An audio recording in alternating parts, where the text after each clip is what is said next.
¿Qué tal, amigos? Muy bienvenidos un día más a Con Ánimo de Lucro. Ya saben, este espacio de información y análisis económico de confianza, este oasis para la economía entendida desde el lado correcto de la historia. Aquí vamos a defender siempre la libertad, la prosperidad, la propiedad privada y el respeto a la búsqueda de la felicidad.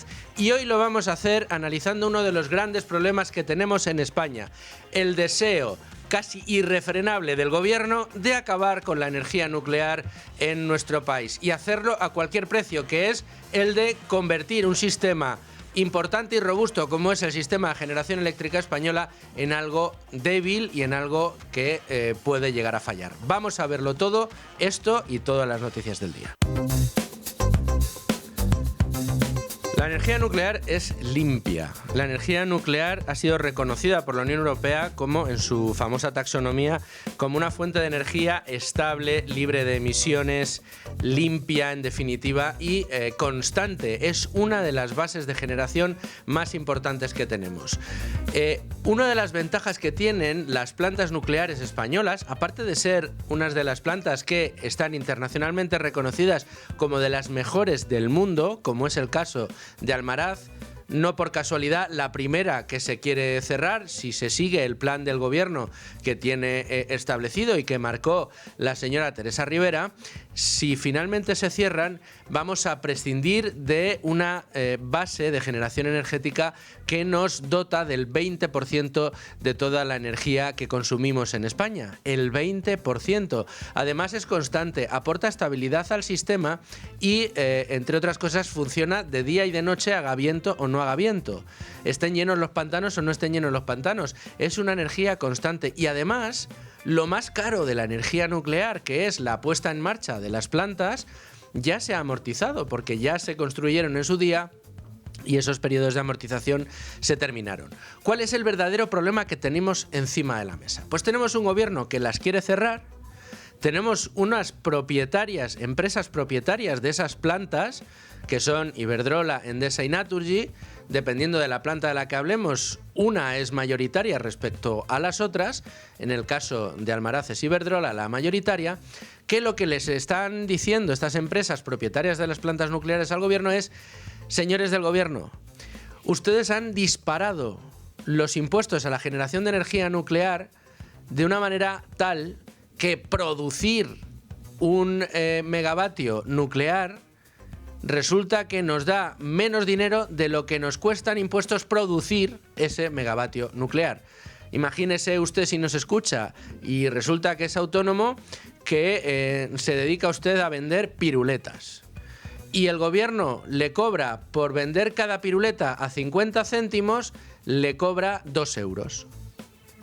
Pues usted dirá: hombre, pues si yo por vender una piruleta tengo que pagarle 2 euros al Estado en impuestos y yo voy a ganar 50 céntimos por piruleta, pues o subo las piruletas a 2,5 euros o aquí no hay quien gane dinero. Pequeño problema, el mercado eléctrico no es un mercado libre, es un mercado intervenido. Después lo vamos a analizar más en profundidad con el experto que nos va a acompañar en el tiempo de tertulia, pero el problema añadido es que la energía nuclear no elige el precio al que vende el megavatio, lo establece el mercado. Y como en muchas ocasiones es una energía estable que está funcionando de manera constante y que está aportando estabilidad al sistema, pues en muchas ocasiones tiene que entrar y en muchas ocasiones entra a precio cero. Es decir, no gana absolutamente nada. Al revés, por producir tiene que seguir pagando unos impuestos absolutamente leoninos. ¿Qué le está diciendo la industria? ¿Qué le está diciendo las empresas energéticas al gobierno español? Un gobierno español responsable de una red eléctrica que controla y que ha sufrido el apagón más importante de todo el mundo desarrollado, nunca visto antes en Europa ni en el resto del mundo, en un país desarrollado, que durante un día entero, en muchos puntos del país, durante 24 horas, se fuera la luz. Que se fuera la luz, un blackout en todo el país. Eso sucedió por un empeño ideológico, dogmático, político, de que toda la energía que se consumiera en España tenía que ser renovable. Fundamentalmente fotovoltaica y eólica. ¿Qué es lo que sucede? Pues que si tú haces depender una red como la española que es antigua, que no se ha actualizado y que no está preparada para las asincronías de las energías fotovoltaica y eólica, lo que sucede es que se generan unos saltos de tensión importantes y hay pérdidas de tensión. Cuando se pierde la tensión de la manera que se perdió el famoso 28 de abril del año pasado, pues la luz se va. Y nos quedamos a oscuras. Y eso fue lo que sucedió. ¿Qué pasa? Que si tenemos energía nuclear, estas cosas no pasan. Y es de esta manera de cómo se están pronunciando los grandes ejecutivos de las grandes eléctricas, que le recuerdan al gobierno que un seguro antiapagones ahora mismo es el mantenimiento, el sostenimiento de las plantas nucleares en España. Pero el gobierno sigue empeñado en cerrarlas. ¿Por qué? Porque sigue empeñado en decirle a las empresas: yo estoy abierto a negociar, pero no os pienso bajar los impuestos. A lo que las empresas dicen: entonces, ¿cómo quieres que ganemos dinero? O sea, ¿quieres condenarnos a perder dinero de manera sistemática con esto? Este programa se llama Con ánimo de lucro. Cuando a un empresario que tiene ánimo de lucro porque lo que quiere es resolver problemas que tiene la sociedad, como es el caso de las eléctricas, ustedes necesitan luz en casa cuando entran, ¿no? Cuando encienden el microondas para calentar la leche para desayunar o hacerle el desayuno a los niños, ustedes quieren que funcione, ¿no? Y quieren tener la nevera que funcione y que no se le vaya la luz en la nevera para no echar a perder los alimentos. Ustedes quieren luz, pues para que haya luz es necesario que haya empresas eléctricas, y para que esas empresas eléctricas funcionen cada vez mejor y nos den cada vez luz a mejor precio y con mayor seguridad, lo que ustedes necesitan es que haya un mercado competente, con competencia, y que puedan ganar dinero. Si usted obliga a las empresas a no ganar dinero, lo que va a conseguir es que las empresas desaparezcan, y al final tendrá que ser usted la que decida, el Estado, la que controle absolutamente todos los sistemas de producción eléctrica. Resultado: Venezuela. Resultado: Cuba. Resultado: Argentina. La Argentina peronista. Apagones, mal funcionamiento, unas redes deplorables. En definitiva, no funcionaría. Bueno, pues ese es el planteamiento que tenemos ahora mismo encima de la mesa. Y todo con una espada de Damocles terrible en lo que a tiempo se refiere, en lo que a burocracia se refiere, sobre la central de Almaraz, de la que vamos a hablar hoy en profundidad. ¿Por qué? Bueno, pues porque Iberdrola ya tiene preparados todos los papeles para solicitar el cierre de la planta, como le ha obligado el Estado. Pero sigue insistiendo: no se debe cerrar. Hay que buscar una solución, y la solución pasa al menos porque el gobierno tenga la voluntad de no sobrecastigar a la energía nuclear de la manera que lo hace. Insisto, vamos a hablar de todo esto hoy en la tertulia, pero antes vamos a observar qué otros temas importantes tenemos en la portada de Libre Mercado. Luis Fernando Quintero, un servidor que les habla y les saluda, y también, sin él no sería posible este programa, Rubén Folguera. Don Rubén. Buenas tardes, ¿qué tal? ¿Te has echado un vistazo a la portada de Libre Mercado? Hombre, ¿no? Por supuesto, como todos los días. Y bueno, lectura obligada. Y ojo a lo primero que tenemos. Ya tenemos a España al nivel de Venezuela y peor que Rusia en lo que a impagos de laudos internacionales se refiere. Y peor que Libia y que Kirguistán también. Es la información que nos trae Diego Sánchez de la Cruz, en la que se hace eco del índice de cumplimiento de laudos arbitrales de este año 2025, elaborado por Nikos Labranos, un experto internacional que todos los años elabora este informe, en el que se explica que España acumula ya 22 laudos por este motivo, que suponen un importe de unos 1.600 millones de euros y que se podría incrementar más porque España podría llegar a acumular en los próximos meses hasta 26 casos finalmente. Entonces, claro, aquí lo que hace es un ranking de impagos a nivel internacional y nos sitúa otra vez como por tercer año consecutivo como el mayor deudor a nivel internacional, junto con Venezuela. Bueno, pues de nuevo, uno de los grandes problemas que atraviesan nuestra economía de cara a la imagen que damos en el escaparate internacional. Ahora mismo es verdad que estamos creciendo, esto parece que a cualquier país, con que crezca España, pues ya le da igual mirar más abajo, pero cuando uno se fija en la seguridad jurídica, por ejemplo, de España, aparece sin duda esto y detrae mucho interés para inversiones. De hecho, lo que está sucediendo con las inversiones es que están cayendo, al contrario de lo que ha dicho precisamente hoy María Jesús Montero en el Congreso, que ha presumido de que España crece y que eso lo que significa es que llegan inversiones. No, señora Montero, lo que está pasando es que se están yendo. Sí. Las inversiones están cayendo. y además a plomo en España. Un 60% si comparamos este año con el anterior. 60%, señora María Solo Jesús la inversión Montero. extranjera directa es. O sea que... Tremendo. Más asuntos. Beatriz García nos habla del engaño del gobierno a los autónomos. Qué raro que el gobierno quiera engañar a los autónomos. Sí, ya se sabía que debido a la reforma de las cuotas de los autónomos que implementó José Luis Escrivá en el año 2023, poco a poco iban a ir ascendiendo estas cuotas que tienen que pagar los trabajadores autónomos. Lo que no se sabía, y es lo que ha puesto o va a poner en práctica el gobierno ahora, es una subida de cuotas para todos los autónomos, sin excepción, que va desde los algo más de 17 euros al mes hasta los 206 euros al mes. Una barbaridad.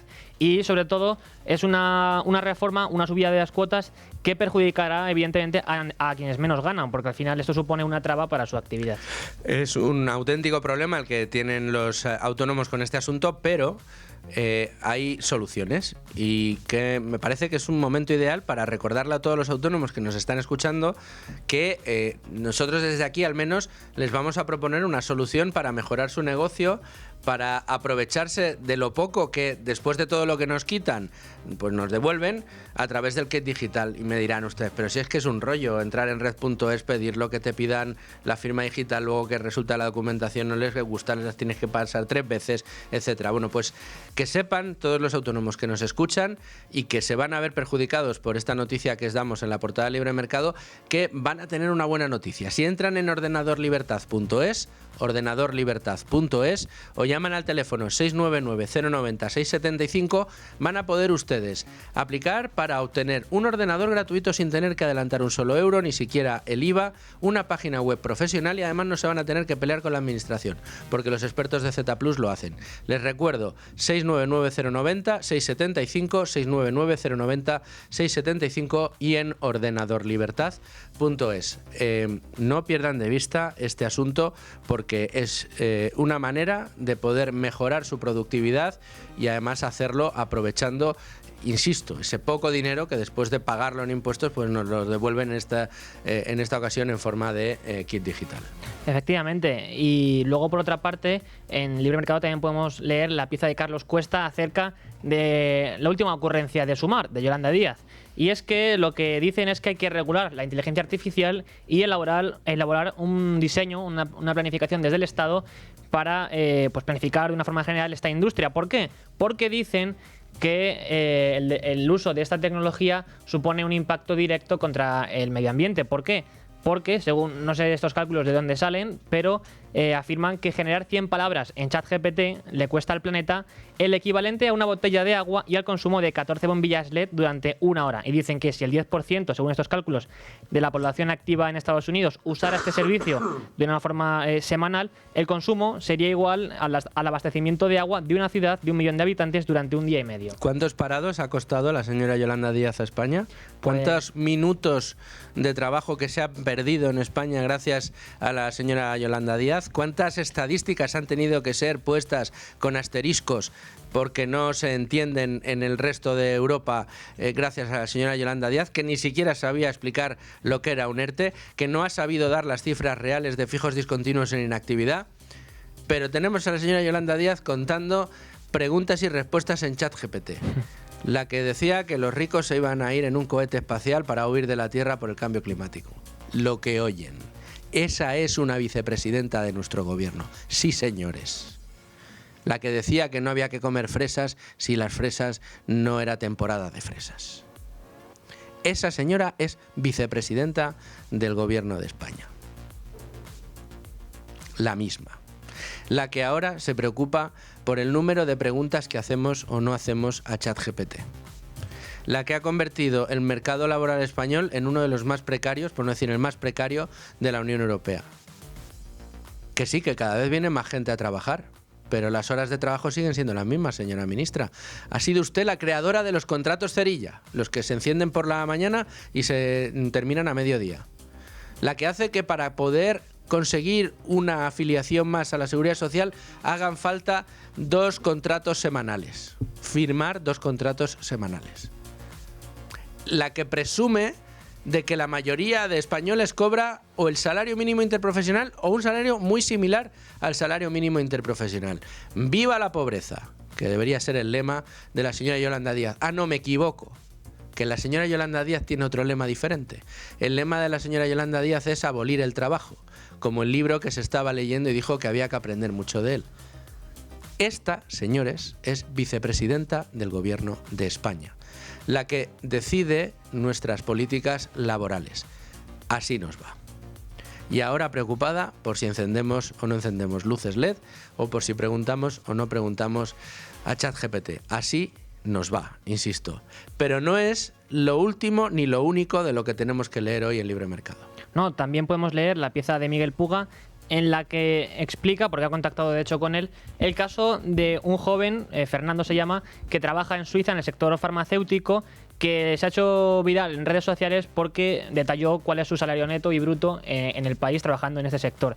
Y la verdad es que la gente se ha quedado sorprendida, porque si lo comparamos con nuestro país vemos que las diferencias son abismales. ¿Por qué? Porque el salario bruto que cobra este chico supera los 8.000 euros y en valores netos pues sería unos 6.100 euros al mes. Porque de hecho el tipo impositivo que se cobra en el Estado, en el cantón en el que él vive en Suiza, es simplemente del 13% sobre los salarios. Esto es lo que permite, evidentemente, que se puedan tener este nivel de vida. Un nivel de vida mucho mejor que el nuestro. También te digo que es mucho más caro, ¿eh? O sea, sí. un sueldo neto de 6.000 euros en Suiza, pues no sé si sería un equivalente aquí a unos 2.000, 3.000 euros, no, más o menos, sí, estaríamos hablando de esa equivalencia. Pero aquí 3.000 euros tampoco es que está nada mal. No está nada mal, sí, pero hay gente que los gana. No, es que hay una cosa muy... Algo más del 1% de la población, nada más. Sí, pero como sabemos, el salario medio y modal en España cada vez es más bajo, está en torno a los 1.800, una cosa así. Cosa de la que presume Yolanda Díaz. O sea, que 3.000 es casi el doble del salario medio en España. Y es que hay una cosa interesante, y es que aquí en esta pieza Miguel Puga también explica que la famosa fuga de cerebros de la que se habló en la crisis de 2008 persiste, porque solo el año pasado se ha superado la cifra de 3 millones de españoles que salieron de nuestro país para trabajar. Claro, cuando son más los que se van que los que vuelven, evidentemente es porque fuera se pueden encontrar unas condiciones de trabajo y de vida mucho mejores. Bueno, pues hasta ahí la portada de Libre Mercado. Ahora sí nos vamos a conocer el resto de noticias económicas del día. Antes de ir a las noticias del día vamos a hacer dos recomendaciones. La primera, que se apunten en la agenda mañana jueves. Mañana jueves con ánimo de lucro vamos a tener en exclusiva a Chencho Cervera, que es la directora de la oficina de Circa en Madrid, y vamos a poder hablar con ella sobre pues el mercado de joyas y relojes de alta gama de segunda mano, sobre todo las soluciones que están encontrando para todos aquellos que nos estén escuchando y que tengan un reloj de alta gama o tengan joyas de gran tamaño que ya no usan, que ya no se ponen, que ya no les gustan, que les da un mal recuerdo por cualquier circunstancia y que quieren deshacerse de ellas. Trato profesional de lujo en Circa, nos lo cuentan todo mañana. Y luego, para todos aquellos que quieran invertir y que quieran invertir en el negocio inmobiliario, no pierdan las oportunidades que ofrece Cibislend. Gracias a Cibislend, entrando en www.cibislend con v y terminado en d.com, cibislend.com, ahí van a encontrar toda la información sobre el crowdlending inmobiliario que practican. Por un lado, prestan dinero a promotores inmobiliarios en esas fases del proyecto en el que no entra la financiación bancaria, y por otro, pues da solución a inversores que quieren invertir desde 250 euros para capturar rentabilidades de doble dígito en plazos de entre 10 meses y 2 años máximo, con proyectos que se pueden ver y tocar, y además que opera por debajo una garantía hipotecaria de primer rango. ¿Que quieren más información? cibislend.com. Pues vamos ya con el resumen de otras noticias importantes del día. Empezamos por Estados Unidos, porque Donald Trump ha amenazado directamente a España con aranceles. ¿Por qué? Pues porque España, desde luego, ha decidido no hacer ni caso a las recomendaciones, a las peticiones, a la solicitud de incrementar el presupuesto en defensa hasta el 5% del PIB. El presidente de Estados Unidos, Donald Trump, ha amenazado este jueves con imponer aranceles a España por las discrepancias sobre el objetivo de gasto militar del 5% del PIB acordado en la cumbre de líderes de la OTAN que tuvo lugar a finales de junio en la ciudad neerlandesa de La Haya. Sus declaraciones llegan días después de que hubiera propuesto que la OTAN expulsara a España bajo el argumento de estas mismas discrepancias. Si bien la Alianza Atlántica carece de un mecanismo para expulsar a uno de sus miembros de la organización y la salida solo se contempla de forma voluntaria. Y en España el problema lo seguimos teniendo en los precios. ¿Por qué? Pues porque el IPC, esto que al gobierno ya no le gusta mirar, sigue creciendo. El IPC aumentó en 3 décimas su tasa interanual en septiembre, hasta el 3%, su nivel más alto desde el pasado mes de febrero y 1 décima por encima de lo avanzado por el INE a finales del mes pasado. De esta forma se retoman los ascensos después de la estabilidad que mostró la inflación en agosto respecto a julio. Y tenemos que volver de nuevo a Estados Unidos porque el Senado ha rechazado por 8ª vez el proyecto de ley de financiación del gobierno. Sí, con 49 votos a favor y 45 en contra. La resolución republicana, de esta forma, para dar continuidad a la financiación del Ejecutivo hasta finales de noviembre, pues se ha vuelto a quedar sin apoyos suficientes para lograr la mayoría necesaria, que está fijada en 60. Por tanto, de este modo se provoca que el cierre afronte su tercera semana. Y tenemos también que hablar, como siempre, tema absolutamente regular en todos los días. Habrá que ver qué pasa pasado mañana cuando la CNMV ponga el huevo, pero seguimos hablando de la OPA en nunca acabar. El BBVA ajusta al 49,73% el nivel mínimo de aceptación de la OPA tras restar la autocartera del Sabadell. De esta forma, la entidad bilbaína descuenta el 0,52% en acciones que Sabadell comunicó tener en autocartera el pasado viernes. Y terminamos con una buena noticia, la que nos traen nuestros amigos de Trade Republic. Trade Republic ha anunciado este miércoles el lanzamiento en su plataforma de bonos soberanos españoles y corporativos en Estados Unidos a los que se puede acceder a partir de €1. El broker de origen alemán ha detallado en un comunicado que con el lanzamiento de nuevos productos de renta fija da un paso más en su evolución para convertirse en un gestor patrimonial integral.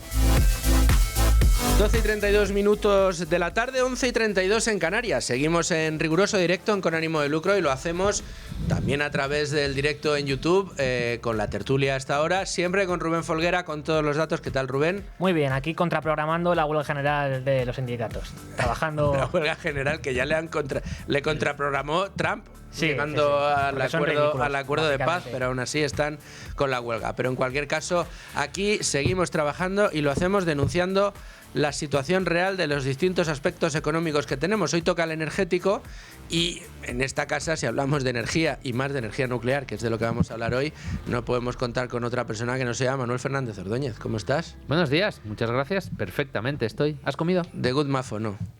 Tampoco ha dormido. Yo tampoco. No he comido todavía, pero es que en radio, macho, a partir de las 12 siempre es buenas tardes. Esto es la ortodoxia de la radio. Muy bien. Dime, ¿por qué? Pues, no sé, como es mediodía, siempre se dice pues ya está. Buenas tardes. Donde no hay buenas tardes, ni tampoco buenos días, donde hay más preocupación que tranquilidad, donde hay, casi te diría, nerviosismo y ansiedad, es en una región española que no pilla muy lejos de aquí de Madrid, que estamos hablando de la zona de La Mata, de Navalmoral de la Mata, Almaraz, Peraleda, toda esa zona, donde resulta que están con una espada de Damocles encima, que si cierre sí, que si cierre no. Iberdrola, noticias de la semana pasada, Manuel, estaba diciendo que ya había preparado la documentación necesaria para iniciar los trámites de cierre de la central, tal y como estaba planificado por parte del gobierno, pero hoy en los periódicos económicos en salmónidos, los periódicos de papel, Expansión, 5 Días y El Economista, se nos hablaba de que las empresas energéticas estaban tratando de empujar una nueva sesión, una nueva mesa, un nuevo intento de diálogo con el gobierno para tratar de solucionar la situación y al menos prorrogar el cierre de las plantas nucleares. Si no quieren eliminar el cierre, si no quieren quitarse el planteamiento de encima, al menos que lo prorroguen, que den un poquito más de tiempo. Bueno, primero me gustaría mandar un saludo enorme a todos los trabajadores de la central nuclear de Almaraz y todos los contratistas y empresas del sector nuclear español que están ahora mismo llevando a cabo todos los trabajos de la recarga de la unidad 2 de Almaraz, que si todo sigue igual y el sectarismo de este gobierno no cambia, será la penúltima de la central, sí, y bueno, abocados a un cierre, una tragedia anunciada, fruto del sectarismo ideológico más recalcitrante del que hace gala este gobierno, ¿no?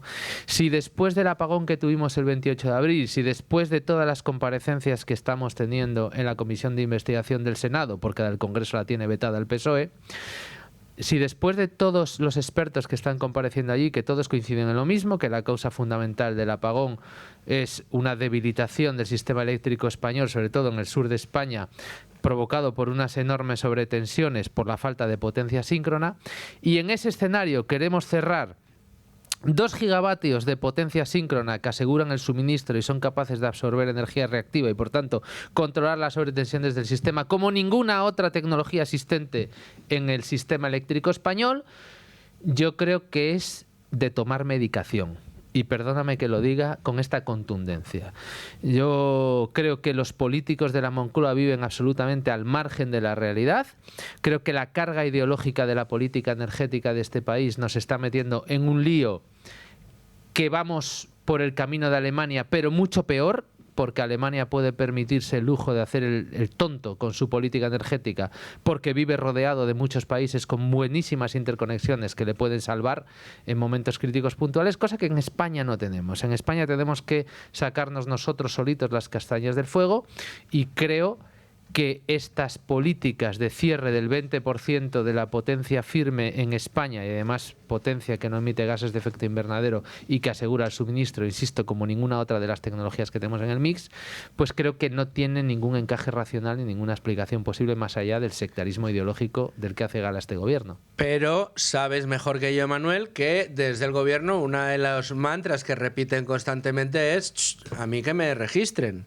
Aquí son las empresas propietarias de las centrales nucleares las que están encantadas con el cierre nuclear. Claro, se les olvida recordar, después de que yo les suba los impuestos un 70% y hacer que la actividad de las centrales nucleares sea deficitaria para esas propias empresas. Esto yo creo que merece la pena explicarlo, Manuel. Claro, cuando el gobierno actual llega al poder, recordemos, con un programa electoral en el que ponía que venía a cerrar las centrales nucleares en España, y venía en su programa electoral.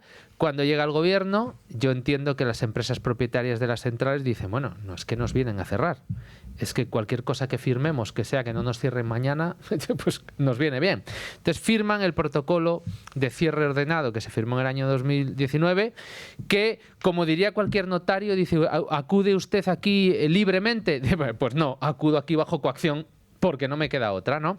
Claro, echarles la culpa a las propietarias de querer cerrar, cuando por activa y por pasiva en los últimos meses, y sobre todo desde la cumbre de Davos, cuando Sánchez Galán, el presidente de Iberdrola, hizo las declaraciones diciendo claramente que las centrales nucleares en España no se pueden cerrar, yo creo que las empresas propietarias de las centrales nucleares españolas han hecho declaraciones múltiples.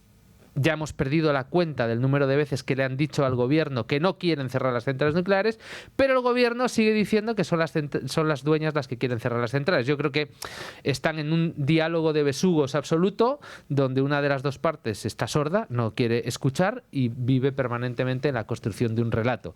Es muy obvio que las propietarias quieren continuar con la operación de las centrales nucleares, y es muy obvio que las centrales nucleares en España tienen un trato fiscal injusto, que no tienen otras tecnologías de producción energética, y por tanto lo que ha hecho el gobierno en los últimos años ha sido construir la coartada del cierre para poder echar la culpa a unos actores que no tienen ninguna culpa, porque la única culpa está en Moncloa. Desde luego que sí. Una de las personas que más está siguiendo este tema desde el ámbito político y en instituciones comunitarias es eurodiputada del Partido Popular, se llama Elena Nevado, y la tenemos ahora mismo al teléfono, Manuel. Elena, ¿qué tal? Muy bienvenida a Con Ánimo de Lucro. Ahora un placer estar con vosotros en Ánimo de Lucro en esta mañana. Estamos tratando en profundidad con Manuel Fernández Ordóñez, sabes que es uno de los grandes expertos en energía y en energía nuclear que tenemos en España, la situación que atravesamos. Hoy desayunábamos, Elena, con la prensa económica volcada en ese intento de empujar por parte de las empresas energéticas propietarias de las plantas nucleares un nuevo intento de negociación con el gobierno para tratar de evitar el cierre. Siquiera Iberdrola para darle una patada hacia adelante y que no se terminen cerrando ya cuando Iberdrola ya tiene preparados todos los protocolos de cierre para acometer el final de la planta de Almaraz, de Navalmoral de la Mata. Elena, ¿cómo se observa esta situación en Europa más después del apagón que sufrimos y hacia dónde estáis trabajando desde el Grupo Europeo Popular? Pues en primer lugar quiero decir que he estado escuchando a Manuel, al que aprovecho para saludar y que comparto cada una de sus palabras. Desde aquí se está observando con mucha incredulidad, porque mientras en Europa se está apostando por poner en marcha nuevos reactores de una energía que es segura, de una energía que es verde, que nos puede ayudar y contribuye sobremanera a los objetivos climáticos que nos hemos marcado dentro de la propia Unión Europea, pues que esta decisión de España es arbitraria. Tan es así que acabamos de aprobar una misión de eurodiputados que hemos impulsado desde el Partido Popular Europeo para visitar la central nuclear de Almaraz y recabar datos para intentar también frenar este cierre. Estamos haciendo todo lo necesario para que esta delegación de parlamentarios europeos intenten poner el acento en que esto es una decisión bajo nuestro punto de vista, desde luego el punto de vista del Partido Popular Europeo, que es ideológica y que, como muy bien ha señalado don Manuel Fernández, pues responde a una estrategia política del Gobierno de España que pretende pues acabar con una comarca entera. Y después de la decisión de ayer y del pacto aparente con ella, pues ya lo que nos parece es un insulto a Extremadura, y desde luego se va a hacer mucho daño no solo a Almaraz en sí mismo, sino a todo el campo arañuelo, donde yo creo que están clamando por que se reconsidere seriamente esta decisión. Y desde aquí pues vamos a intentar poner todo lo que esté en nuestra mano para frenar este cierre. Elena, una curiosidad. Claro, después de que en España tuviéramos ese blackout, ese apagón total, por aparentemente, aunque las instituciones europeas en su informe no han querido ser concluyentes en este punto, pero todos los expertos consultados certifican que lo que sucedió fue que nos la jugamos con una red no preparada para que estuviera funcionando únicamente con renovables, siendo la orden del gobierno que tratáramos de funcionar con el mix renovable únicamente, y teniendo además en Europa el ejemplo de lo que ha sucedido en Alemania y que muchos ya titulan como tiro en el pie, que fue la eliminación de las centrales nucleares. ¿Cómo se observa en Bruselas? ¿Cuál es el bulle-bulle, Elena, si me permites la expresión, sobre la intención de España de acabar con sus plantas nucleares? Pues insisto en el mensaje de que hay que observar lo que ha pasado en Alemania, cómo Alemania ha rectificado esta decisión. Y si tenemos un ejemplo claro de la apuesta por este mix energético, lo que no se puede hacer es apostar únicamente por las renovables. Hace muy poquitos días nos volvía a avisar el propio Ministerio de que podía haber otro apagón. Y a los extremeños la verdad es que nos tienen bastante hartos, pues lo voy a decir así de claro, porque nuevamente echaban la culpa a Extremadura, donde las renovables, también sabéis que pues es uno de los sectores más potentes e importantes de esta circunstancia, ¿no? Nos parece que los extremeños no merecemos este trato por parte del Partido Socialista, no merecemos este trato por parte del Gobierno de España, y desde luego hay que mirar donde la experiencia ya pone de manifiesto el error de cerrar las centrales nucleares. Y desde luego nosotros, insisto, vamos a seguir luchando desde aquí, desde Europa, para parar esta decisión, aunque ciertamente es una decisión propia de cada gobierno. Europa no puede imponer el no cierre de la central, pero lo que sí puede imponer son recomendaciones que contribuyan a objetivos que son comunes. Somos miembros de pleno derecho de la Unión Europea y tenemos que atender también las recomendaciones que vienen desde aquí. Cada vez estamos más alejados de la escena internacional en todos los aspectos y en este también. Y por lo tanto este gobierno va contracorriente de toda la situación y de todas las políticas que se están adoptando en aras del interés general. Esto es ir en contra del interés general, pero sobre todo es ir en contra de Extremadura.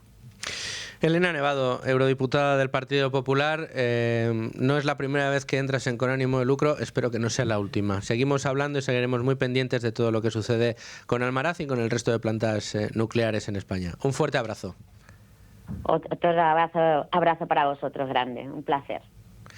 Bueno, Manuel, te he visto escuchar atentamente a Elena. La verdad es que a uno se le antoja una posición muy torticera y muy cabezota, si me lo permites, por parte del Gobierno de España en mantener esta posición que además va en contra del derecho comunitario, porque establecer que una tecnología tiene que tener un 70% más de impuestos que otra y desfavorecerla en los mixes energéticos parece, vamos, no sé, yo creo que eso no lo acoge ahora mismo ninguna carta fundacional. Oye, es que creo que la realidad nos lleva a asumir tácitamente que este gobierno no está capacitado para tomar decisiones en pos del interés general de la población, ¿no? Se toman decisiones que son claramente contraproducentes para el futuro de España, se toman decisiones que son clara y abiertamente contraproducentes contra la estabilidad del sistema eléctrico español, algo que no admite ningún género de discusión, insisto, ningún género de discusión, pero se toman. Y se toman por interés político, se toman por agenda, se toman por la construcción de un relato que, insisto, va contra los intereses de España, contra los intereses de los españoles, contra nuestros compromisos internacionales en materia energética, contra nuestros compromisos económicos y contra el crecimiento y el progreso de nuestra sociedad y de nuestra economía. Por tanto, insisto, este gobierno para mí está deslegitimado en materia de política energética, porque las decisiones que viene tomando claramente llevan a poner en riesgo el suministro eléctrico de España, llevan a conducirnos a un apagón total como vivimos en abril y a que ese riesgo de apagón esté encima de la mesa de manera continua desde entonces. Y esto no es bueno. Sinceramente, no es bueno. En Europa no se entiende. Yo cuando hablo con mis amigos de fuera de España me dicen, ¿pero qué estáis haciendo? Claro. O sea, es que nadie lo entiende. Desde un punto de vista racional, dice, ¿pero qué estáis haciendo? ¿No? Lo más lógico, lo más normal y lo racional sería, en la situación en la que estamos, extender la vida de operación de las centrales nucleares unos años más. Está claro que el Plan Nacional Integrado de Energía y Clima, que es la coartada por la cual se pone encima de la mesa el cierre de las centrales nucleares, no se está cumpliendo, no se va a cumplir tal y como se planificó, va más lento de lo esperado y, por tanto, corresponde a un político que sea consciente de la realidad en la que vive, corresponde parar, reevaluar y tomar las decisiones correctas. No puede ser que el mundo cambie y tu política no cambie. El mundo del año 2025 no se parece absolutamente en nada al mundo del año 2019, ni en coyuntura energética, ni en coyuntura geopolítica, ni en ningún tipo de coyuntura que podamos analizar. Por tanto, que no haya una reevaluación de la política energética española atendiendo a las nuevas realidades, a mí me parece inaudito. Desde luego que lo es. Manuel, ¿qué pasaría? Estamos escuchando semana sí, semana también, especialistas advirtiendo, levantando la mano, diciendo, ojo, que se puede volver a producir un apagón, ojo, que estamos volviendo a ver oscilaciones en el mercado. Quería hacerte dos preguntas. Una, ¿tú lo ves posible? Y dos, si prescindimos de las plantas nucleares en el tiempo y forma que se ha decidido que sea, es decir, si nada cambia respecto a lo que está al plano en el que nos movemos hoy, la red eléctrica española sería más vulnerable a los apagones o menos vulnerable a los apagones. Con respecto a si puede haber un apagón, yo creo que depende de lo que haga Red Eléctrica, que es la única responsable de controlar las sobretensiones de la red en España, que fue el origen del apagón. tanto el informe del propio gobierno de España, como el informe del PSOE, como el informe de parte de las eléctricas, todos esos informes concluyen que el mix eléctrico del día del apagón estaba mal planificado por parte de Red Eléctrica. Es un hecho que todos admitimos, salvo Red Eléctrica, obviamente. Está planificado a imagen y semejanza, me imagino, de lo que le habían solicitado a Red Eléctrica, pero que evidentemente no era positivo porque sucedió lo que sucedió. ¿Qué pasaría si ese día hubieran estado todas las centrales nucleares en operación? ¿Hubiera habido apagón o no hubiera habido apagón? No lo podemos saber. Lo que sí podemos saber a ciencia cierta es que con todas las centrales nucleares en operación el sistema eléctrico hubiera sido más robusto. El control de tensión en la zona suroeste de la península hubiera sido más robusto y el sistema hubiera sido más estable en aquella zona y, por tanto, ¿hubiera habido apagón? No lo sabemos, porque no sabemos si la potencia síncrona y la inercia que proporciona Almaraz hubiera sido suficiente o no para contener las enormes sobretensiones que tuvimos, pero desde luego no tenerla empeoró. O sea, en contra de lo que nos decía el presidente de gobierno, que mentía una vez más en esto como en tantas otras cosas, ¿no? ¿Qué pasaría si cerráramos las centrales nucleares en España? Bueno, de momento que tenemos 7 gigavatios nucleares en España en operación, un poquito más de 7,1 en concreto, pero es que los tienes que sustituir por gas. Porque el cuento de la lechera que nos han vendido todos estos años de que vamos a cerrar las nucleares y las vamos a sustituir por energías renovables, algo que llevamos denunciando yo décadas en artículos, pues ya la gente se está dando cuenta que era evidentemente mentira, que uno no puede sustituir potencia síncrona, potencia estable, potencia que funciona a las 24 horas del día con potencia que no funciona a las 24 horas del día. Tu potencia que funciona a las 24 horas del día la tienes que sustituir con potencia que funciona a las 24 horas del día. Y eso solo lo hace el gas. Por tanto... O el carbón. Pero o el carbón. No, el carbón ya no. Podemos hablar. El carbón ya no. Lo puede hacer la hidráulica también si tienes agua. Cosa que en este país hay años que es complicado, ¿no? Entonces, no se puede sustituir la energía nuclear por ninguna otra cosa que no sea gas, con las tecnologías actuales. Cuando llegue el almacenamiento y seamos capaces de almacenar energía durante muchas horas, pues estaremos ante un cambio de paradigma y tendremos que sentarnos y volver a hablar cómo se organiza el mercado eléctrico, el sistema eléctrico. Pero con las tecnologías actuales, uno no puede sustituir las centrales nucleares nada más que con gas. Entonces, claro, a mí me gustaría entender qué agenda oculta tiene el gobierno de España, qué intereses tiene el gobierno de España en que en este país se cierren las centrales nucleares, pero no se toque ni un megavatio de gas. Que alguien nos explique qué intereses ocultos hay, porque de manera racional no cabe otra explicación. Si cerramos las centrales nucleares, ¿qué vamos a hacer? Pues cada día vamos a meter del orden de 20 centrales de ciclo combinado de gas más en el sistema, con los sobrecostes, con los derechos de emisión que hay que pagar, con las importaciones, con el desequilibrio de la balanza de pagos y con las emisiones de CO2 de más que vamos a tener cuando es absolutamente innecesario, porque ya tienes unas tecnologías que te producen el 20% de electricidad en tu país sin emitir gases de efecto invernadero, sin pagar derechos de emisiones y sin recibir ningún tipo de prima y de subvención, que esa es otra de la que podemos hablar, ¿no?, con las noticias de esta semana. Porque, como hemos dicho muchas veces, digamos, la única parte negativa de las centrales nucleares, que es el coste de la construcción, ya se amortizó hace tiempo. Sí, tienen otros costes fijos que hay que amortizar, pero desde luego el gran coste de las centrales nucleares no son costes de operación, de mantenimiento ni de combustible, sino que son el resultado de la asfixiante política fiscal que este gobierno, desde la Moncloa, instauró una vez más como coartada para provocar el cierre nuclear. Esto es lo que llamaría Pablo Iglesias cabalgar contradicciones, que en realidad es echarle jeta al asunto, básicamente. Que el gobierno también lo hace con sus socios de gobierno, porque según publica hoy ABC, según ha podido saber este medio de comunicación, el gobierno había pactado, en concreto Salvador Illa, con los independentistas, cederles la gestión de la energía y en este sentido impulsar, dar continuidad a las centrales nucleares, que es algo que, según este medio, han hablado y tienen bastante atado. Pero las centrales nucleares catalanas. Efectivamente, porque mientras tanto, Almaraz, como sabemos, seguramente termine cerrando por esta obsesión del gobierno. Por eso se quejaba Elena Nevado de que parece que a Extremadura le estaban mirando los tuertos. Claro, es que estamos acostumbrados a que nuestros políticos vivan en esta esquizofrenia mental continua, ¿no?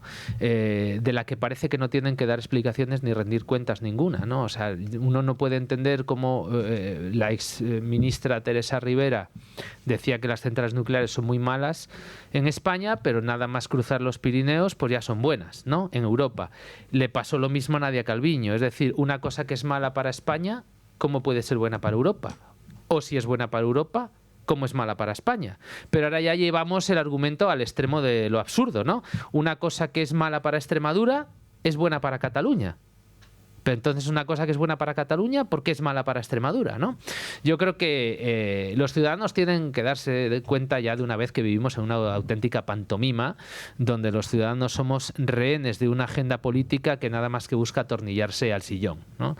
Yo creo que cuanto antes nos demos cuenta de esto, pues antes podremos tomar las decisiones correctas y adecuadas. Pero no deja de hacerme gracia y no deja de sorprenderme que los políticos se reúnan allá donde sea para tomar decisiones sobre activos que son de industrias privadas, oiga, que tienen dueños. Es decir, que usted se sienta en una mesa a discutir con alguien que escapó escondido en el maletero de un coche, si vamos a dejar abiertas las centrales nucleares catalanas, pero cerrar las extremeñas. Pero las centrales nucleares extremeñas y las centrales nucleares catalanas tienen dueños. Entonces, esos dueños, usted puede decidir lo que quiera, pero si a ese dueño no se le ponen encima de la mesa unas condiciones fiscales que hagan que la operación de las centrales nucleares pues sea rentable, pues oiga, es que no van a continuar. Es decir, al final va a ser usted víctima de su propia política. Usted que se ha dedicado a imponer impuestos, valga la redundancia, sobre las centrales nucleares para llevarlas artificialmente a quiebra, ahora que están en quiebra técnica, usted dice, no, pero las catalanas van a seguir. Bueno, pues van a seguir en quiebra técnica, los dueños van a decidir que no siguen. Entonces, ¿qué va a hacer usted? ¿Dar un pasito más hacia ser Venezuela? ¿Va usted a expropiar los activos de las empresas privadas españolas? ¿Lo van a hacer? Porque entonces, ¿para qué se sientan a hablar de qué en una mesa? Hombre, vía fiscal están expropiando la posibilidad de que obtengan beneficio las empresas propietarias de las centrales nucleares con la operación de las mismas. Es lo que, en un ejemplo, salvando mucho las distancias que dábamos al principio, si a un productor de piruletas le sale más caro los impuestos por piruleta que lo que gana por piruleta, deja de vender piruletas. Si le cobra el Estado por piruleta 2 euros en impuestos y la vende a 50 céntimos, pues hace un pan con unas tortas. Hombre, seguro que llegado el momento asistiremos al enésimo tirabuzón dialéctico, ¿vale? Y después de asfixiar a impuestos a las centrales nucleares porque no hacían falta y había que cerrarlas, decidirán que deben expropiarse por el interés general. Ah, bueno. Lo veremos, y lo veremos tú y yo, seguro. Bueno, pues mira, has hecho una apuesta que habrá que seguir desde luego y lo haremos desde aquí con ánimo de lucro. ¿Esa es tu apuesta a corto plazo, a medio plazo o a largo plazo? Yo creo que las centrales nucleares o siguen todas o se me antoja complicado que siga ninguna.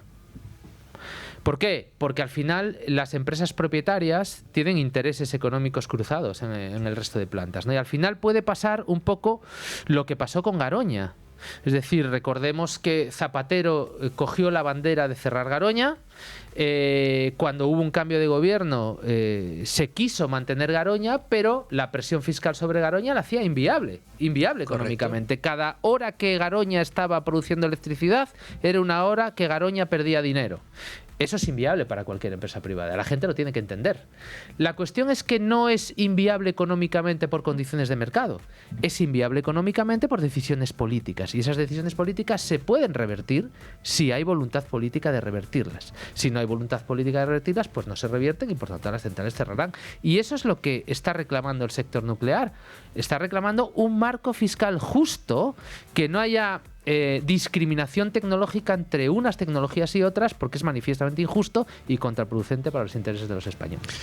¿Por qué me traigo yo a Manuel Fernández Ordóñez a este programa? Pues porque nadie sabe mejor que él cómo funciona el sistema y cuáles son las debilidades del mismo y cómo el gobierno está precisamente tocando esos palillos para volver cada vez más débil nuestro sistema.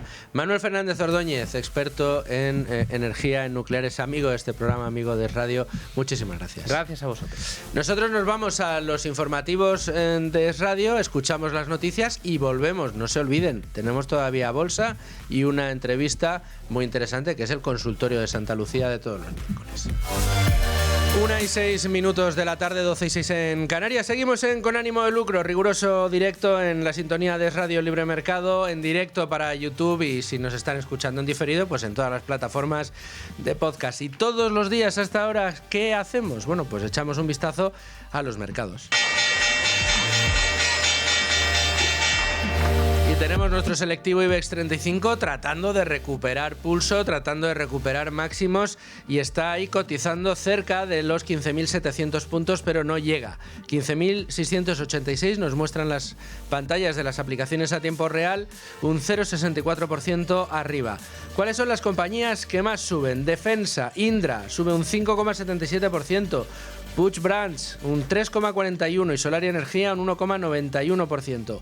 Entre las que más bajan, Celnex, un 2,2%, Merlin Properties, un 1,12% y Fluidra, un 0,51%. Mucho ojo a la subida de Indra de más de un 5%, casi un 6%, impulsada, me imagino, después de que Donald Trump le echara la bronca a España por no querer aumentar su presupuesto en defensa hasta el 5% del Producto Interior Bruto, como había solicitado a todos los miembros de la Alianza Atlántica.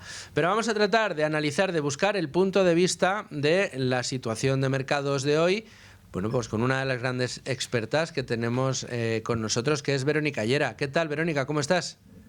Hola, Luisfer, muy bien. Bueno, pues tenemos muchos asuntos encima de la mesa. Por un lado, parece que se vuelven a despertar las hostilidades comerciales entre China y Estados Unidos. ¿Tenéis monitorizado esto? Sí, así es. Habíamos tenido cierta tregua las últimas semanas con este ruido, ¿no?, que ha venido acompañando todo el ejercicio 2025, pero desde luego pues ya vimos desde el viernes pasado cómo ha vuelto a primer plano. Y en este caso, especialmente por las nuevas restricciones en sectores tecnológicos y en materias primas estratégicas.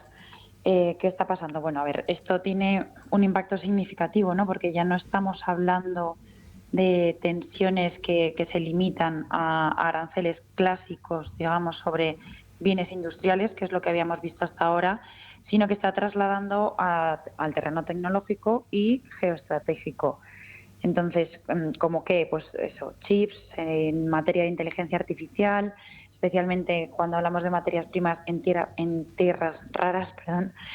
En definitiva, son sectores que van a definir mucho la competitividad en las próximas décadas. Entonces, en concreto, lo que está haciendo Estados Unidos es incentivar la producción doméstica de semiconductores y baterías. Y China, por su parte, como tiene un prácticamente monopolio sobre estas tierras raras que son esenciales para la fabricación de muchos sectores y productos, pues no las está restringiendo, y digamos que ya no es una guerra de aranceles, sino que es más sobre el control tecnológico y estratégico. Entonces, bueno, pues aquí el impacto macro de momento pues es limitado, eso es una realidad, pero sí que añade lógicamente una prima de riesgo adicional, y lo hemos visto con la reacción de los mercados estos últimos días. Y bueno, a medio plazo lo que desde luego podría derivar y tendría mayor riesgo es en un problema más profundo, ¿no?, que sería, bueno, pues la fragmentación que puede suponer esto en la cadena de suministros global, y lo más importante, yo creo, aquí, como siempre, pues será identificar aquellas compañías con más diversificación y exposición global, porque serán las que saldrán ganando de este contexto. Bueno, pues tendremos que estar muy pendientes, desde luego, pues igual que en todo lo que tiene que ver con la defensa, después de que el gobierno anuncie los 4.500 millones de euros en créditos para incrementar la defensa, que le van a ir enteritos a Indra. Claro, normal que Indra hoy se anote más de un 5%. Esto lo tenemos que tener monitorizado, lo tenemos que tener, desde luego, muy pendientes. Pero, Verónica, yo quería saber tu opinión o cómo estáis valorando, analizando en este caso, la deriva de uno de los activos de moda, que casi podríamos decir que es el activo que lleva mejor performance en lo que llevamos de año, que es el oro, ¿no? Por encima de los $4.000 la onza, analistas hablando de que llegaremos a los 5.000 y que los sobrepasaremos. En fin, no sé cómo lo veis. Sí, ahora parece que se suben a la ola, ¿no? Y desde luego el oro, pues como estás diciendo, es el activo estrella del año. ¿Cuáles son las razones? Las hemos comentado alguna vez. Pues fundamentalmente son tres. Un gran impulso para la revalorización del oro ha sido las expectativas de recorte de tipos por parte de Estados Unidos y, lógicamente, también la debilidad del dólar, que al final pues esto reduce el coste de oportunidad de mantener oro y hace más atractivo las rentabilidades que está presentando el metal. Por otro lado, en segundo lugar, las compras masivas de los bancos centrales, que están siendo pues, homogéneas, o sea, me refiero, se están dando en todos los lados tanto en Estados Unidos como en Europa, pero especialmente en Asia, y bueno, buscando diversificar las reservas más allá de la reserva por excelencia, que también es el dólar. Y en tercer lugar, bueno, pues este entorno de incertidumbre, pues de todo tipo, ¿no? Geopolítica, fiscal, que ya es el día a día de los mercados, pues refuerza este papel de activo refugio que tiene por excelencia el oro. ¿Que esto tiene freno? Pues bueno, dependerá, pero es verdad que después de estas subidas tan verticales que hemos visto, pues podríamos ver alguna fase de consolidación, sobre todo aquí, si bueno, pues el dólar se da la vuelta y se recupera, parte, especialmente derivado en este caso sobre todo de si la Reserva Federal acaba siendo más cauta de lo que está descontando el mercado. Pero bueno, yo creo que en general, estructuralmente, mientras sigamos en este entorno de unos tipos reales bastante bajos, una desconfianza que ya viene desde hace unos cuantos años sobre las monedas fiduciarias, pues el oro sí que tiene vientos de cola y que bueno, pues que podrá mantener este papel estructural como herramienta diversificadora dentro de una cartera y sobre todo pues eso como papel, como activo refugio que caracteriza el activo. Verónica, en un minuto, pero no tenemos tiempo para más. Estoy leyendo que Warren Buffett está huyendo de Apple, está vendiendo su posición en Apple, que es su mayor activo en tecnológicas, justo cuando el mercado parece que la narrativa la que quiere afianzar sobre el impulso, el valor de las tecnológicas. Se preguntan algunos analistas si está viendo Warren Buffett algo que otros no. Yo no te voy a preguntar por Warren Buffett ni por su posición, pero sí por dónde estáis encontrando mayores oportunidades ahora mismo en el mercado. Pues mira, la realidad es que nosotros no tenemos posicionamiento sectorial per se, ¿no? Porque eso al final es más no es una causa, es una consecuencia de cómo de las oportunidades que hayamos encontrado y cómo hemos conformado la cartera. Nosotros lo que ponemos el foco es más en el marco del ciclo de vida de las compañías. Y me explico.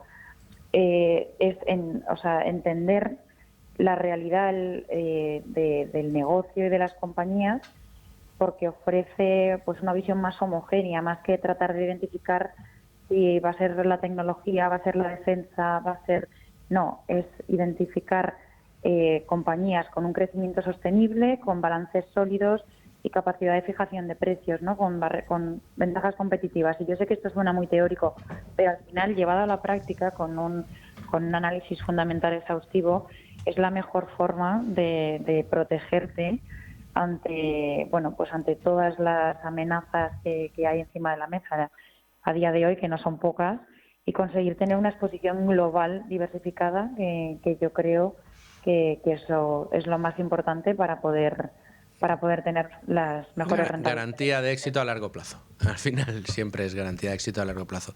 Verónica Llera, muchísimas gracias como siempre por prestarnos tu análisis y espero escucharte muy prontito de vuelta aquí en Con Ánimo de Lucro. Gracias a vosotros.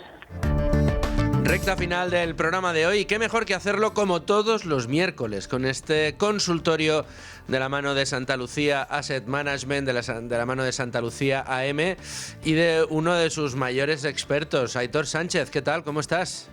Hola, buenos días. Encantado de estar con vosotros otra vez más. Oye, un gustazo esto de ir aprendiendo poco a poco esta escuela de inversión que tenemos con vosotros y que nos ayuda a repasar conceptos básicos muy importantes también para conocer los productos en los que invertimos, porque ya sabemos que el inversor español es eminentemente conservador. Esto hace que le gusten mucho los productos relativos a la renta fija, pero no siempre sabemos muy bien las diferencias entre los distintos productos o en qué nos tenemos que fijar para saber si un producto de renta fija es bueno o no. Y a mí me viene a la cabeza, Aitor, aquel momento en el que empezaron a tener algo de interés las letras del Tesoro y que de repente empezó a haber colas en el Banco de España, ¿te acuerdas? No sé tanto de eso. Pues hace bien poco, además. pero hay una diferencia esencial entre los fondos de renta fija, por ejemplo, o la compra de letras del Tesoro. Vamos a tratar de guiar a nuestros oyentes para que aprendan de verdad las diferencias. Vamos a ir, si quieres, por qué es un fondo de renta fija, qué tipos de fondos hay, cuáles son los plazos, qué tiene que ver la duración, la TIR, etcétera, y luego vemos qué son las letras del Tesoro. Me parece muy bien. Empezamos como quieras. Pues vamos primero por los fondos. Vale, pues a ver, el fondo, tal vez que expliquemos un poquito a los oyentes que es un fondo de inversión, ¿no? En renta fija, un fondo de renta fija, sí. Vale, pues a ver, un fondo de inversión al final, sea de la índole que sea, al final no deja de ser un vehículo en el que varios inversores, ¿vale?, agrupan el dinero, ¿vale?, para comprar un tipo de activo, ¿vale? Cuando hablamos de renta fija estamos hablando bien de deuda pública o bien privada, como pueden ser bonos, pagarés, letras u obligaciones, ¿no? Entonces, bueno, principalmente, o sea, al final, uno de los activos, si te fijas en los que puede invertir, es en las propias letras, ¿no? Entonces, bueno, lo que cambia sustancialmente es un poquito bueno, hay varias diferencias, diversificación, el tipo de gestión, la eficiencia fiscal, ¿vale?, que podemos ir desglosando ahora si te parece bien, pero sobre todo, o sea, lo que estamos viendo que, como bien decías, oye, hace poquísimo había colas en Banco de España para comprar letras porque llegaron, oye, llegamos a tener tipos por encima del 3%, ¿no?, en las letras del Tesoro, llevamos muchos años sin nada, ¿no? Pero es verdad que, oye, se ha ido erosionando, con los tipos desde marzo de este año, si no recuerdo mal, ya estaban por debajo del 2% y siguen rondando más o menos esas cotas, ¿no? Y, bueno, al final hay un elemento ahí que, como es la inflación, que es el que hace que, oye, hay que tenerlo muy en cuenta, ¿no? Porque de nada me vale conseguir un 2% de rentabilidad ahora si la inflación está ya, como estaba ahora, cerca del 3, ¿no? Porque al final sí estoy protegiendo el nominal, pero mi poder adquisitivo es menor, ¿vale? Entonces, en ese sentido, los fondos de inversión empiezan a tomar un papel muy importante, ¿no? Eso es. Luego hay una diferencia fundamental entre las letras del Tesoro y otro tipo de bonos, aunque sean soberanos, que es el plazo de los mismos. Las letras del Tesoro tienen 3, 6, 9 o 12 meses máximo. Luego están los bonos del Estado, que oscilan entre los 2 años y los 10 años, y las obligaciones del Estado, que son más de 10 años. Esto también es importante saberlo, porque al final... Sí, efectivamente, es muy importante porque además justo ese perfil de persona que hablabas, el inversor conservador tradicional de España, suele ir fundamentalmente a letras del Tesoro, ¿no? Es el perfil que va a bonos a plazos tan largos no se da tanto en España, ¿no? Y de hecho las colas eran para comprar letras, no bonos. Entonces, bueno, efectivamente, cuando hablamos, y la más común de todas esas emisiones suele ser la gente siempre busca un depósito de 1 año o letras del Tesoro 1 año, ¿no? Entonces, bueno, pues al final, oye, tienes el inversor conservador tiene la tranquilidad de que eso es muy seguro, ¿no?, porque lo respalda el Estado, pero bueno, ahí tiene varias ineficiencias con el tema de la fiscalidad, por ejemplo, versus los fondos, que cada año, pues oye, de los 100 euros que ganes, pues de 19 se los queda directamente a Hacienda, mientras que en un fondo, oye, eso se reinvierte, no hay fiscalidad, no tienes que pasar por el aro y además te aprovechas de interés compuesto, ¿no? O yo que sé, la falta de diversificación es otra pega que podemos ponerle a las letras, ¿no? Al final estás invirtiendo en un único activo, mientras que con un fondo puedes diversificar, ¿no? Y bueno, hay otras cosas más que podemos ir integrando, si te parece. Sí, de hecho, los fondos de renta fija también hay que distinguirlos mucho, por ejemplo, por emisor. No es lo mismo un fondo de renta fija corporativa, que es lo que estás comprando, es deuda emitida por empresas, por entidades reguladas y que cotizan, o puedes estar comprando renta fija gubernamental, soberana, es decir, estás comprando la deuda de los diferentes estados. También la global, que es emisión combinan la emisión de distintos países, o renta fija que tenga, pues, hay algunos fondos que pueden tener tanto bonos soberanos, es decir, bonos emitidos por estados, como bonos emitidos por empresas. Y luego también hay que distinguir, y a mí esta parte, fíjate, casi que es la que más me interesa que aclaremos, porque por plazos pues tienes fondos de renta fija que invierten en activos con vencimiento inferior a 12 meses, que son a corto plazo, a medio plazo hasta 4 años y a largo plazo más de 5 años. Y luego están los de más corto plazo, que básicamente vienen a replicar un poco la rentabilidad que ofrece el Banco Central Europeo y tienen liquidez diaria, que son los monetarios, ¿no? Sí, efectivamente. O sea, en Santa Lucía tenemos todo tipo de fondos, con todo tipo de plazos, pero bueno, si hay uno que se tiene que equiparar un poquito a lo que viene siendo la letra del Tesoro, sería el de corto plazo, ¿no? Que es nuestro fondo Santa Lucía Renta Fija a corto plazo, digamos, tiene una duración media de cartera inferior al año ahora mismo, y sus activos pues, eso pueden tener 6 meses de duración, un año, o un poquito más que compensados que tienen un poco menos, pero vamos, en cualquier caso está por debajo de un año, ¿no? Entonces, al final lo que estamos viendo es eso, en el entorno económico que tenemos ahora, con una estabilidad ya de tipos bajos, con alguna previsión puntual de alguna bajada más, yo creo que este tipo de fondos son los que se vuelven especialmente interesantes, ¿no?, para ese perfil de inversor conservador, ¿no?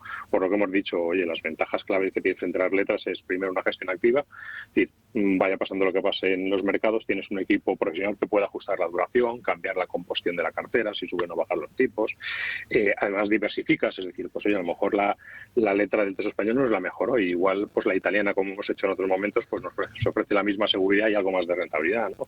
Y a un inversor conservador tradicional le cuesta llegar a eso, ¿no? Mientras que a través de un fondo lo puedes hacer. El tema de la liquidez es otro aspecto clave. Si hay, por lo que sea, ahora vemos que repunta la inflación, si por lo que sea suben los tipos, las nuevas emisiones de deuda empezarán a pagar más, las letras, con lo cual nos quedamos con un activo que realmente vale menos, ¿no? Y bueno, y sobre todo lo que hemos comentado también, yo creo que el tema de eficiencia fiscal marca muchísima diferencia el tema del interés compuesto, ¿no? Entonces, toda esa combinación de factores hace que quizás empiece a ser interesante pensar en una alternativa a las letras, ¿no?, como pueden ser los fondos. Y si le llamamos a datos, pues mira, fíjate, estaba revisando las últimas subastas en el último año, ¿vale? La media de subastas de letras es en torno a un 2,14, ¿vale? Mientras que el fondo, por ejemplo, en el último año lleva un 3,34, es decir, más de un 1% de rentabilidad adicional que sacamos, que es lo que marca la diferencia entre que la inflación sea más alta que lo que hemos obtenido por la letra que versus el fondo, ¿no? Entonces yo creo que es importante tener estas cosas en cuenta. Sí, de hecho me gustaría que profundizáramos, aunque lo has explicado en esta ocasión, pero sí que me gustaría que lo ampliáramos un poquito más y que explicáramos con más detenimiento, como solemos decir los periodistas, para que nos entienda nuestra abuela, ¿no?, en casa, cómo es la afectación que tienen estos fondos de renta fija a algo tan sensible como es la inflación y por lo mismo los tipos de interés. ¿Cómo nos afecta? ¿Qué va a pasar en nuestra cartera dependiendo de si sube o baja la inflación o de si suben o bajan los tipos de interés? Claro, pues es que la inflación al final es el gran enemigo silencioso, ¿no?, del ahorrador conservador hoy por hoy. De hecho, bueno, comentaba que se acerca ahora mismo al 3% en España, ¿no? Y es que la letra del Tesoro, la subastante está saliendo por debajo del 2%, con lo cual, sí, si ponemos un ejemplo, oye, si yo pongo 10.000 euros en letras, pues de año que viene voy a tener 10.200, que bueno, no es realmente así porque se emiten al descuento, sino que de esos 10.000 me van a coger 9.800 y al final de ese año yo voy a tener mis 10.000, ¿no? Entonces, ¿pero qué pasa? Que lo que yo me iba a comprar, que valía 10.000 euros cuando puse el dinero en esa letra, ahora vale 10.300 y yo solo tengo 10.200, con lo cual realmente tengo una pérdida de poder adquisitivo, ¿no? ¿Vale? En cambio, si lo trasladamos al ejemplo concreto que he puesto del fondo de corto plazo, ¿vale?, pues reduce, incluso neutraliza este efecto erosivo de la inflación, ¿vale?, porque hemos visto que tenía un 3,34, con lo cual acabo con más saldo, ¿no?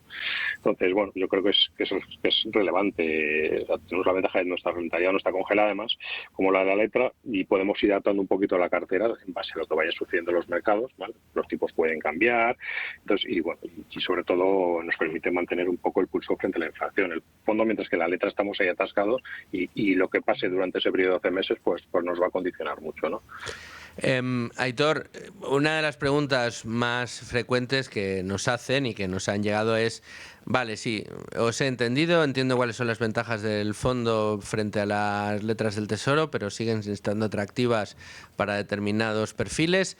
¿Qué es más rentable? ¿Un fondo de renta fija o una letra del Tesoro por norma general? Por norma general, el fondo.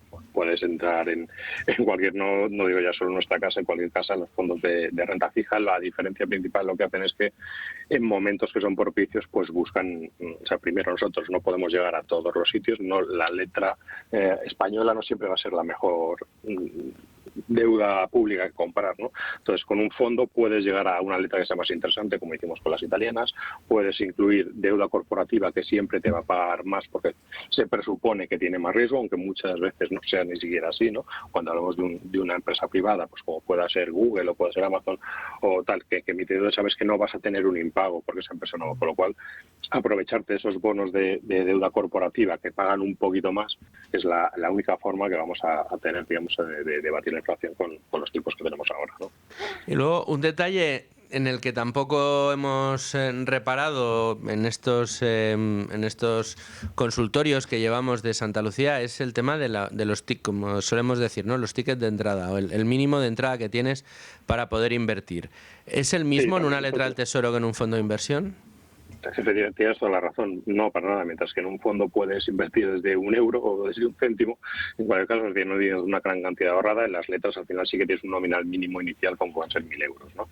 Con lo cual pues esto te da más flexibilidad a la hora de aportar y luego pues incluso en el fondo puedes seguir haciendo aportaciones si este mes por ejemplo has ahorrado algo o te ha venido un extra, lo que sea, siempre puedes incluirlo al fondo, con lo cual es mucho más versátil, mientras que la letra oye, está ahí cerrada y si quisieras venderla por cualquier motivo pues ya tienes que depender del mercado secundario, ¿no? Por ley de oferta-demanda, según cómo esté la situación en esos momentos. Con lo cual, oye, pues es otro punto a favor del fondo también que deberían tener en cuenta, ¿vale?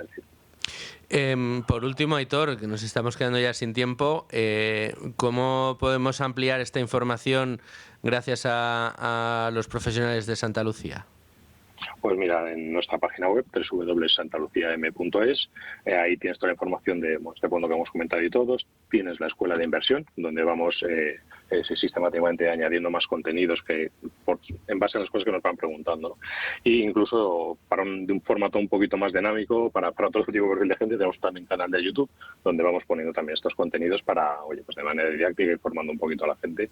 Y oye, y en cualquier caso, pues ahí incluso en nuestra página web tienes teléfonos de contacto, nos puedes llamar y te resolvemos cualquier tipo de duda.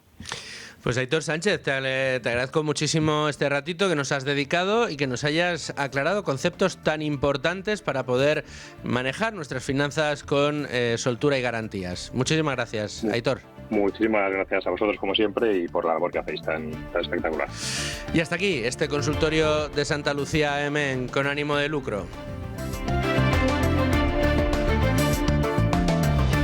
Y ahora sí, llegamos al final del programa, señores. Muchas gracias por la atención, por estar ahí un día más. Van a seguir acompañados de mis compañeros de Es Radio el resto de la programación, el resto del día, pero no se olviden de nuestra cita mañana aquí a las 12 en Con ánimo de lucro. Aquí estaremos.